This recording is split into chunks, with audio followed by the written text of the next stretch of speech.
కానీ మన శ్రీమాన్ బుద్ధప్రసాద్ గారు వారు ఇప్పుడు కాదు, గతంలో దివిసీమ ఉప్పెన వచ్చినప్పటి నుంచి మన సంప్రదాయ కార్యక్రమాల్లో మన పెదజీయర్ స్వామి వారిని ఇక్కడికి తీసుకొచ్చి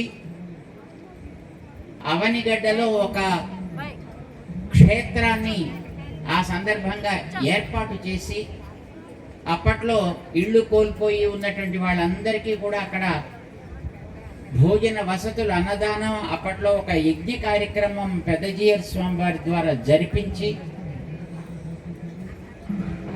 ఆ సమయంలో వాళ్ళకందరికీ ఒక ఆధ్యాత్మికమైనటువంటి ఆసరాగా ఉండి నడిపించారు. అప్పుడు ఒక ధర్మక్షేత్రాన్ని అక్కడ ఏర్పాటు చేసి అది మొదట్లో మేము విన్నాం. ఎందుకంటే అది 1977వ సంవత్సరం. ఇక్కడున్న వాళ్ళలో చాలా మంది అప్పటికింకా గట్టిగా పుట్టి ఉండరు అనుకుంటాం.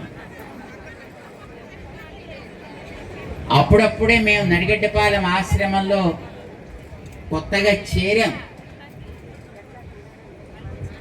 ఆ ఉప్పెన వచ్చినటువంటి రాత్రి ఎంత ఉధృతంగా వచ్చిందో అక్కడ మేము వాటిని ప్రత్యక్షంగా చూసామన్నమాట. అలాంటి సందర్భంలో ఈ ప్రాంతంలో వాళ్ళందరికీ చక్కటి ఆసరాగా ఉండి మన పెదజీయర్ స్వామి వారి ద్వారా కార్యక్రమాలు జరిపించే ఒక ఆధ్యాత్మికమైనటువంటి శ్రద్ధ కలిగిన వ్యక్తి ప్రసాద్ గారు. ఇందాక వేకనూరు వచ్చినప్పుడు వారు చూపించారు మాకు. అప్పట్లో పెద్ద స్వామివారు వచ్చినప్పుడు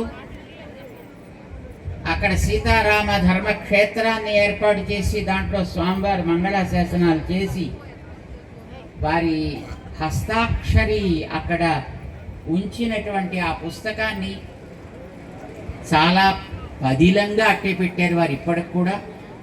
అప్పుడు వేసినటువంటి ఆ లెటర్ హెడ్స్ కూడా దాంట్లో చాలా జాగ్రత్తగా పెట్టి వాటిని చూపించి ఇలా అప్పట్లో చేశాం అని వారు జ్ఞాపకం చేసుకున్నారు.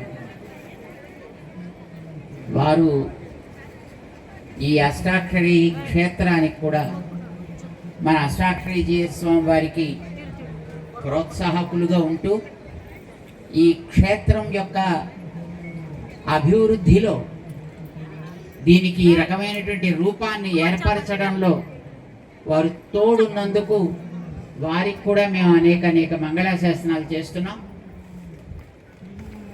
సాధారణంగా